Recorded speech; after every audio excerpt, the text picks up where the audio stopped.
what people think is the logical way into Treasury is usually the accounting route. I totally do not think so. My experience with accountants has been mixed, so to speak. There's some very, very good treasurers and consultants that come from the accounting side and see that. But accounting is so rule-based, and some of these rules make absolutely zero sense from an economic and treasury point of view. And once accountants get so ingrained in that it's hard for them to see beyond that. And I think in treasury, you look much more at the economic side. You look much more at risk in foreign exchange. You look much more at risk in the capital markets and liquidity flows. It is not that rule-based. Well, maybe now more than in the past, but it's not that rule-based as in accounting. And I think once you get too ingrained in those rules, you lose the perspective, what you need to see as a treasurer.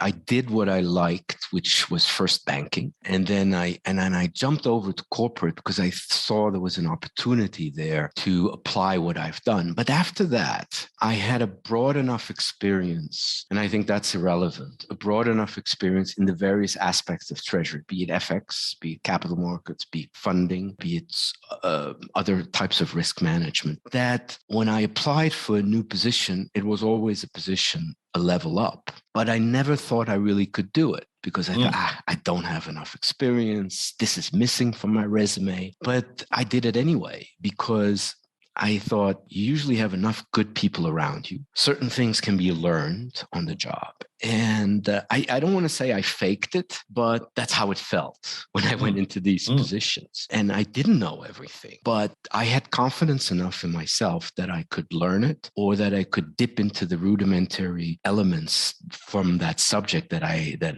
maybe I wasn't that experienced in, that I could work it out. When you're looking for another position, not when you're starting out. When you're starting out, grab any position where the Treasury Department does a lot of interesting things that you can learn. But later on, when you're in the mid-level or further on in your career, I think there's two things that maybe not everybody necessarily looks at. Is look, what we said earlier, look at stage of the company, what they're doing, see if that fits what you want to do, either be it in funding or FX risk. But just as important, and that's harder to generate, make sure, if you can, that the senior guys, the non-financial guys in the company are savvy financially, because I think that's something that in a lot of companies I see that's lacking, where the CEOs and the senior guys are either marketing guys or engineers, and they know zip about finance. And therefore, whatever you do in treasury, whatever strategy you come up with, yes, it may be appreciated as an end result, but you have nobody thinking with you. You have nothing to bounce off on.